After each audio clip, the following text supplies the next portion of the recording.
Olá, meu nome é Victor Porto e eu vou estar com vocês aqui nessa disciplina chamada O Conhecimento e os Atributos de Deus. Nesta aula nós vamos procurar estudar o ser de Deus e os seus atributos. É um privilégio muito grande para mim estar aqui compartilhando esse assunto que é um assunto riquíssimo, um assunto de extrema importância para a nossa jornada, para a nossa caminhada cristã. Eu gostaria de introduzir esse assunto falando para você a importância desse tema. Por que é importante que nós estudemos o ser de Deus, porque é importante que nós estudemos os atributos de Deus. E a primeira razão que eu gostaria de dar para você é dizer que a vida não faz sentido se nós não conhecermos a Deus. A vida não faz sentido se nós não nos relacionarmos com esse Deus. E eu quero que você visualize uma imagem. Imagina um homem que viveu a sua vida inteira numa floresta do Brasil, muito distante de toda a civilização, muito distante da língua portuguesa, muito distante da língua inglesa ou de qualquer contato com a civilização. Imagine nós pegarmos esse homem e de um dia para a noite colocarmos ele no centro de Nova York, onde ele não vai entender a língua, onde ele não vai entender a cultura, onde ele não vai entender a forma como as pessoas vivem ali naquele lugar, naquela região. Isso seria algo terrível de se fazer com essa pessoa, porque ele ficaria totalmente perdido. Aquelas coisas não teriam sentido para ele. Isso pode ser até algo cruel de ser feito com essa pessoa. Quando nós pensamos em viver neste mundo sem conhecer a Deus, é dessa forma que nós iremos viver. O mundo se torna um lugar estranho, perigoso e doloroso de viver se nós vivermos nele sem conhecer o dono deste mundo, sem conhecer aquele que estabeleceu todas as coisas como elas devem ser. Nós não podemos viver neste mundo sem saber como aquele que o criou deseja que nós vivamos, sem saber quem é este que o criou. A vida só faz sentido no sentido de encontrar significância, de encontrar de fato sentido se nós conhecermos a Deus. É impossível essa vida ter um significado, um sentido para nós se nós não conhecermos a Deus. Talvez seja essa a razão, porque hoje muitas pessoas vivem uma vida sem sentido, uma vida vazia, uma vida que constantemente está cambaleando, tropeçando, uma vida que não se desenvolve, uma vida que não vai para frente, porque lhes falta o conhecimento de Deus. E um dos principais objetivos do nosso estudo é conhecer a Deus para que a nossa vida de fato encontre sentido, conhecer a Deus para que de fato a nossa vida encontre significado. É impossível nós vivermos neste mundo desconsiderando a existência de Deus. É impossível nós vivermos neste mundo desconsiderando quais são os atributos de Deus. Quem é este ser que nos criou, que governa e que ordena todas as coisas. Então, essa é a primeira razão pela qual nós devemos estudar esse assunto do conhecimento de Deus e dos seus atributos, para que a nossa vida encontre sentido, para que a nossa vida realmente tenha um significado. Nós fomos criados para conhecer a Deus. Você foi criado para conhecer a Deus. E a sua vida só fará sentido quando você de fato conhecê-lo e experimentar mais sobre quem é o nosso Deus.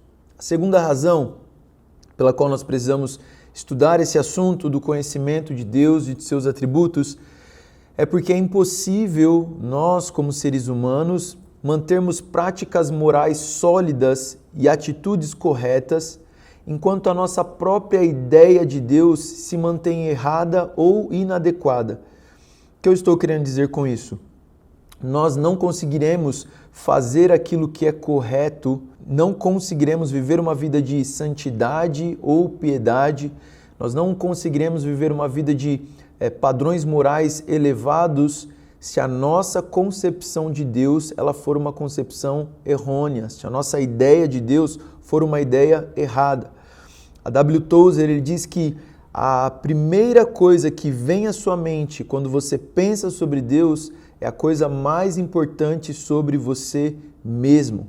E se você fizer uma análise sincera, você pode perceber que a maior parte de erros doutrinários ou mesmo falhas morais ou falhas éticas na vida de uma pessoa vai refletir um conhecimento equivocado que ela tem sobre a pessoa de Deus.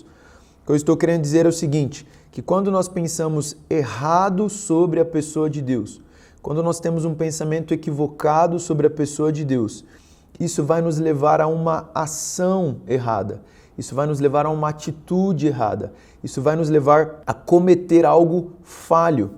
Eu estou dizendo que a raiz dos nossos problemas morais, muitos deles estão, obviamente, no pecado, mas também conectados com um conhecimento equivocado sobre quem é o nosso Deus.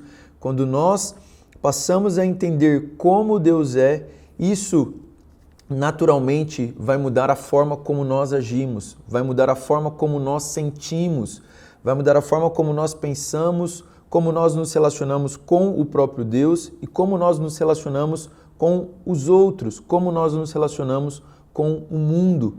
Por isso que nós precisamos ter uma visão correta sobre quem Deus é, porque uma visão equivocada sobre quem Deus é vai afetar diretamente a forma como nós vivemos. E o contrário também é real. Uma visão correta sobre quem Deus é vai afetar diretamente a forma correta de nós vivermos. Quero dar um exemplo bem simples para você entender o que eu estou dizendo.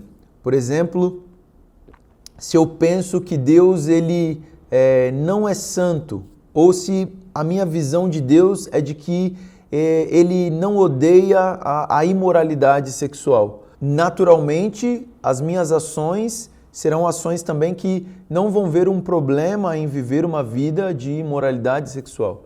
Agora, quando eu penso corretamente sobre Deus e sobre a sua santidade, que Deus ele é santo, que Deus ele abomina a imoralidade sexual, naturalmente isso vai levar também a que eu tenha uma vida de piedade. As nossas falhas morais, as nossas falhas éticas ou erros doutrinários, eles provém de uma visão equivocada do Senhor. Uma terceira razão pela qual é importante nós estudarmos esse assunto do conhecimento e dos atributos de Deus é o perigo da idolatria.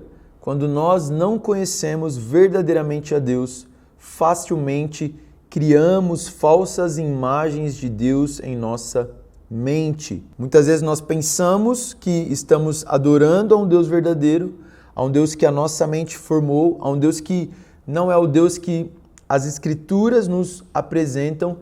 Consequentemente, nós vamos louvar esse Deus que nossa mente criou. Consequentemente, nós vamos adorar esse Deus que a nossa mente criou. E nós corremos o risco de não estarmos adorando, não estarmos louvando o Deus verdadeiro. A nossa adoração, os nossos louvores, eles precisam estar teologicamente corretos. Então, muitas vezes nós pensamos que idolatria é simplesmente edificar uma imagem externa e se dobrar aquela imagem externa. Mas muitas vezes, se nós temos um Deus falso que nós criamos em nossa mente, imagens equivocadas sobre Deus, nós também corremos o risco de cair em idolatria. Muitas vezes você está servindo um Deus que a sua imaginação criou e que não é o Deus que a Bíblia apresenta. Isso é idolatria. Muitas vezes você está adorando um Deus que a sua imaginação, que o seu coração formatou segundo os seus próprios desejos, e isso é idolatria. Conhecer a Deus verdadeiramente vai fazer com que a nossa adoração seja direcionada somente a Ele e não a deuses falsos criados pela nossa mente. E em diversas situações da nossa vida, isso também vai nos ajudar a nos apegar e confiar no Deus verdadeiro e em seu caráter. Afinal de contas, pensa comigo, do que vale confiar, do que adianta confiar em algo que é fácil. Então a essência da idolatria é você nutrir pensamentos sobre Deus que sejam indignos dele. Você pensar menos do que aquilo que Deus merece que você pense sobre ele. A idolatria imagina coisas sobre Deus e age como se aquelas imaginações sobre Deus, como se elas fossem verdadeiras. Então, eu te dei 3 razões pela qual é importante nós estudarmos o conhecimento de Deus e os seus atributos, e nessa primeira aula nós vamos gastar um pouco de tempo falando sobre essa matéria do conhecimento em si.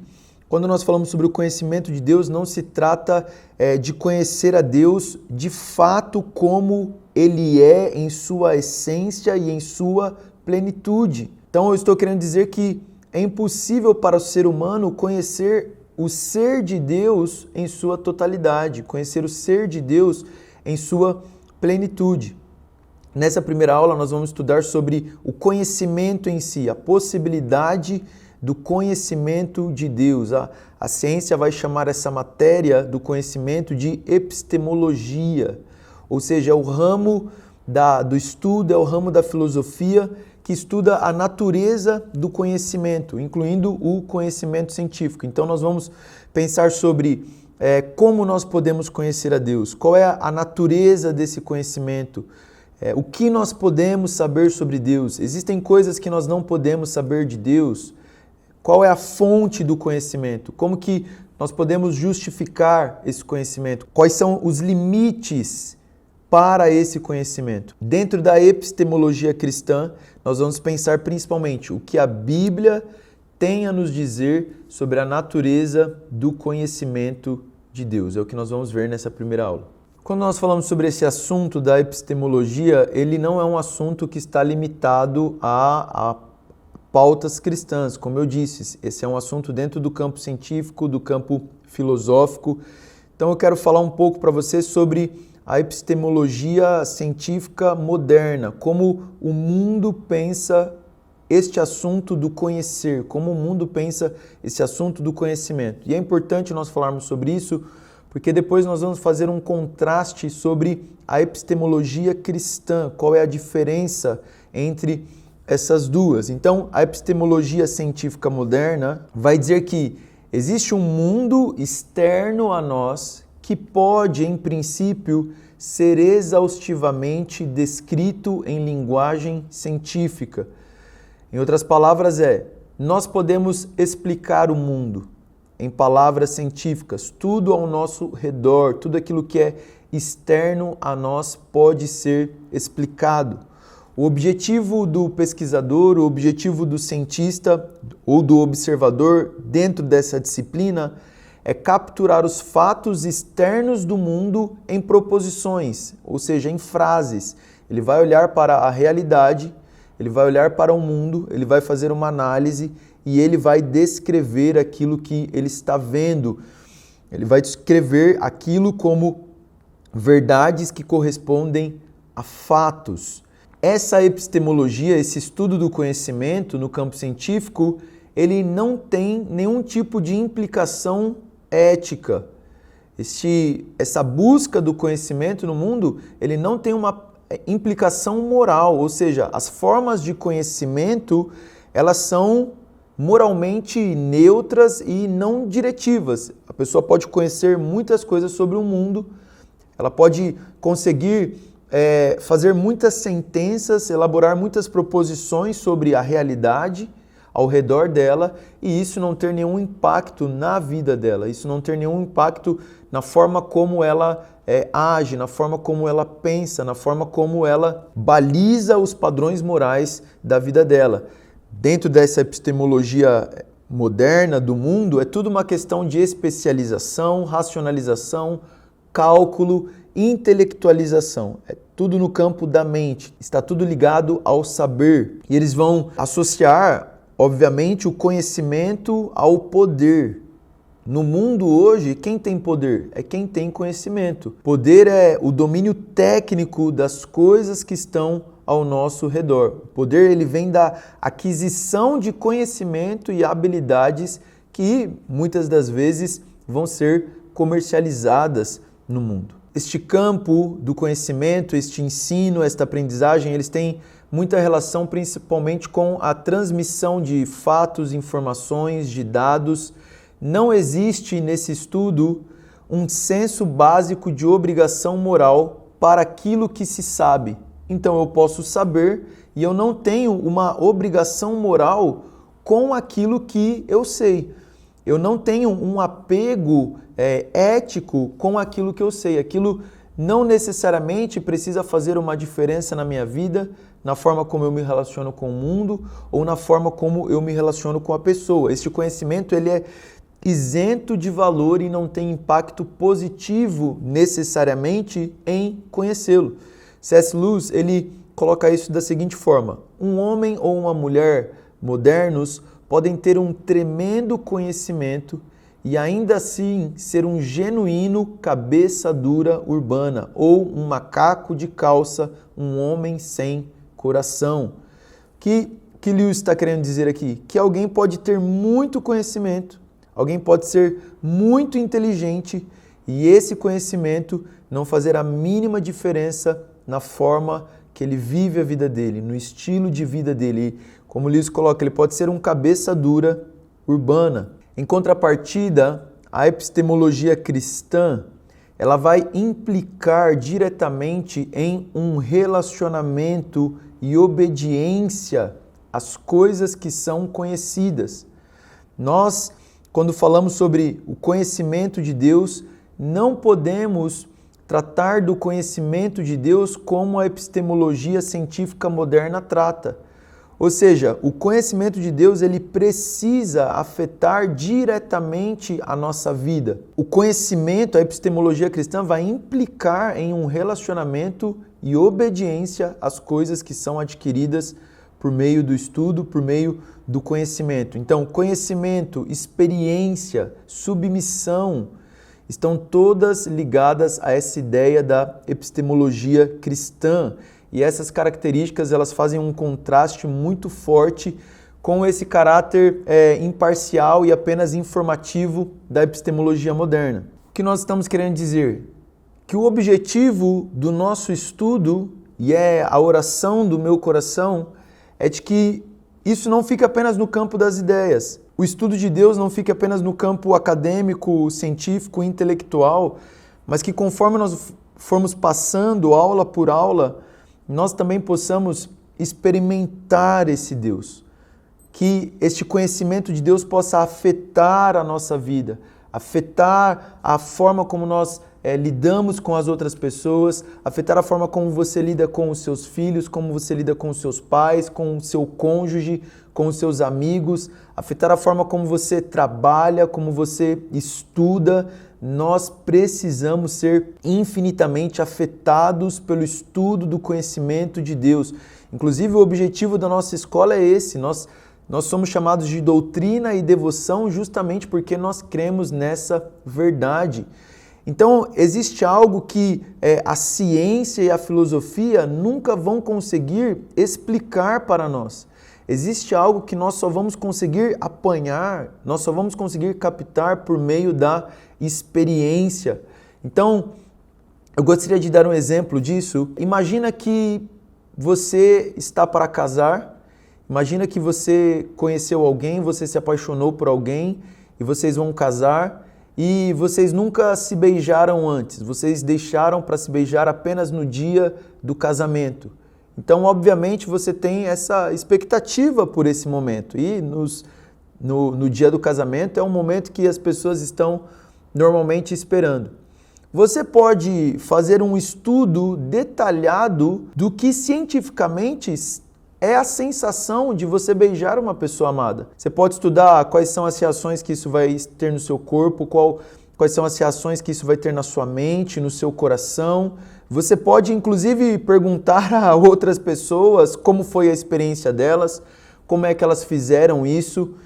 Então, você pode estar muito preparado intelectualmente para esse momento, mas a ciência, o conhecimento científico, o conhecimento intelectual nunca vai conseguir explicar de fato para você como é a experiência do primeiro beijo à pessoa amada. Você só vai saber isso quando você provar. Você só vai saber isso quando você tiver um conhecimento relacional, um conhecimento prático daquilo. Então eu poderia aqui para você nessa hora descrever como um pudim é feito, e eu posso dar características da calda, da textura, os ingredientes, a receita, e eu poderia inclusive mostrar uma foto de um pudim maravilhoso para você aqui nesta aula. Mas você nunca descobriria o sabor, o gosto, você nunca sentiria a textura nos seus lábios se este conhecimento sobre o pudim ficasse apenas na sua mente, se você não pegasse uma colher e você não saboreasse, você não experimentasse o sabor, o gosto daquele pudim. Quando nós falamos sobre a epistemologia cristã, nós não estamos querendo colocar Deus em uma redoma de vidro e começar a analisar característica por característica, fato por fato sobre quem Deus é, até chegar a uma exaustão do conhecimento de Deus, até porque isso é impossível, mas quando nós falamos sobre o conhecimento de Deus, muito mais do que o nosso intelecto, nós queremos provar quem é esse Deus. Nós queremos experimentar quem é esse Deus. Nós queremos que tudo aquilo que estão nas Escrituras referentes a Deus venham para a nossa realidade, aqueçam o nosso coração, mude a forma como a gente vive e a gente se relaciona com as pessoas. Esse é o objetivo do conhecimento, esse é o objetivo do nosso estudo. O Salmo 34:8 diz: provai e vede que o Senhor é bom. Nós podemos saber intelectualmente que o Senhor é bom, nós vamos estudar o atributo da bondade, mas o que nós precisamos é provar a bondade do Senhor nas nossas vidas. Então a minha oração é para que você seja profundamente impactado, para que a sua vida seja profundamente transformada pelo conhecimento de Deus e os seus atributos. E um exemplo desse conhecimento bíblico é justamente a palavra hebraica no Antigo Testamento mais usada para o conhecimento é uma palavra yadá, que significa conhecer por experiência. Então, por exemplo, em 1 Reis, capítulo 8, versículo 38, fala sobre conhecer as aflições.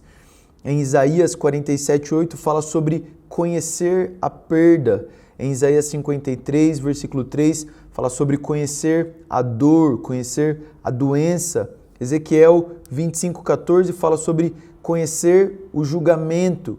E a própria ideia do relacionamento sexual, por exemplo, na Bíblia, é visto também como um tipo de conhecimento. Em diversas partes nas Escrituras, nós vamos ver que determinada pessoa, um homem, conheceu a sua mulher na intimidade. O que isso significa? Que eles tiveram um relacionamento sexual. Por que eu estou falando essas coisas?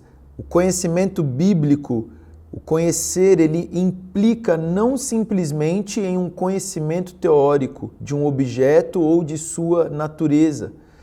O contrário disso, ele se refere a uma experiência pessoal, a uma relação pessoal entre o conhecedor e o objeto a ser conhecido. E essa relação normalmente ela vai ser caracterizada por cuidado, por preocupação e por importância. Além disso, quando nós olhamos para a Bíblia ela mostra que o ser humano ele é um ser integral, ele é um ser completo, ele é um ser total, ele não é um ser dividido em muitas partes. Ou seja, o conhecimento é uma atividade da qual a pessoa como um todo é envolvida no conhecimento. Então, o nosso intelecto é envolvido, a nossa emoção, a nossa vontade, ela participa do conhecimento. O nosso coração e todas as nossas faculdades, eles são centrais para este processo do conhecimento como uma totalidade. Então, é impossível eu ir estudar um assunto só com o meu cérebro e não deixar o meu coração se envolver com aquilo.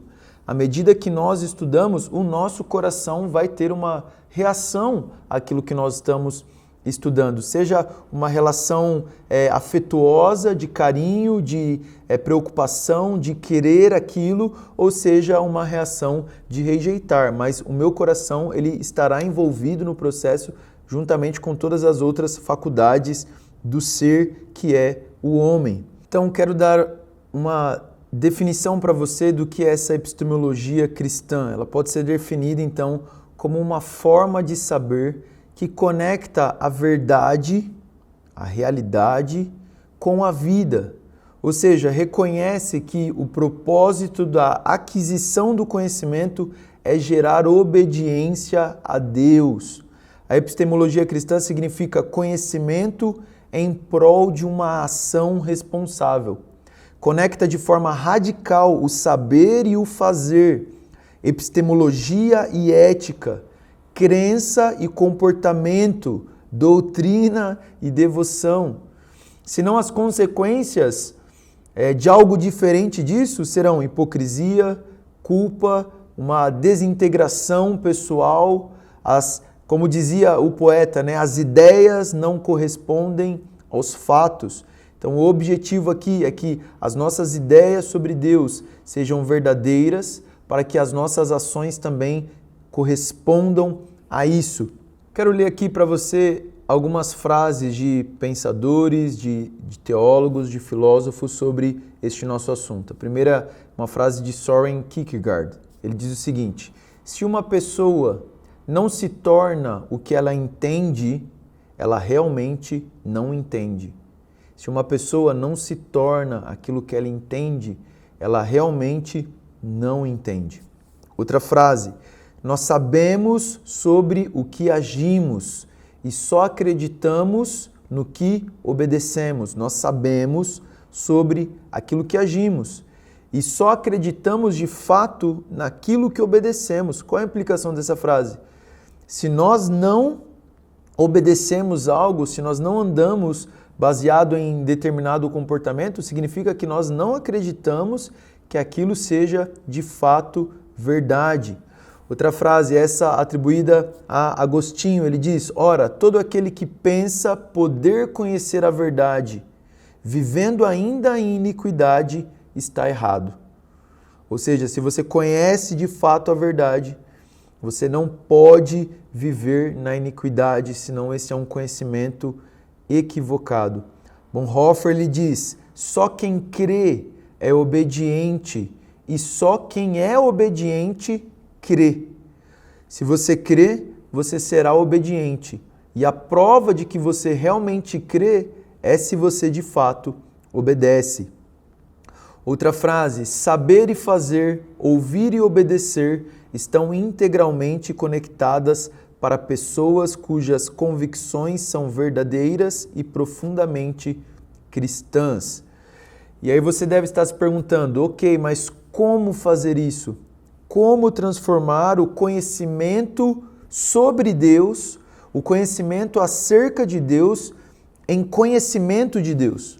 Porque existe essa diferença. Eu posso conhecer coisas sobre Deus, mas a proposta é ter o conhecimento de Deus. Eu posso saber tudo sobre um famoso, eu posso ter todas as informações sobre uma pessoa, mas eu posso nunca de fato ter uma experiência pessoal com aquela pessoa. Como nós podemos transformar esse conhecimento sobre Deus no verdadeiro conhecimento de Deus? E o caminho para fazer isso é um caminho exigente, é um caminho que vai levar para nós uma jornada inteira, mas ao mesmo tempo é um caminho simples. Este caminho consiste em tornar cada verdade que aprendemos sobre Deus em matéria para meditação diante de Deus. Cada aspecto daquilo que nós vamos estudar sobre Deus precisa nos conduzir a meditar, a orar. Então eu não gostaria que isso simplesmente fosse um estudo teórico, mas eu queria que cada aula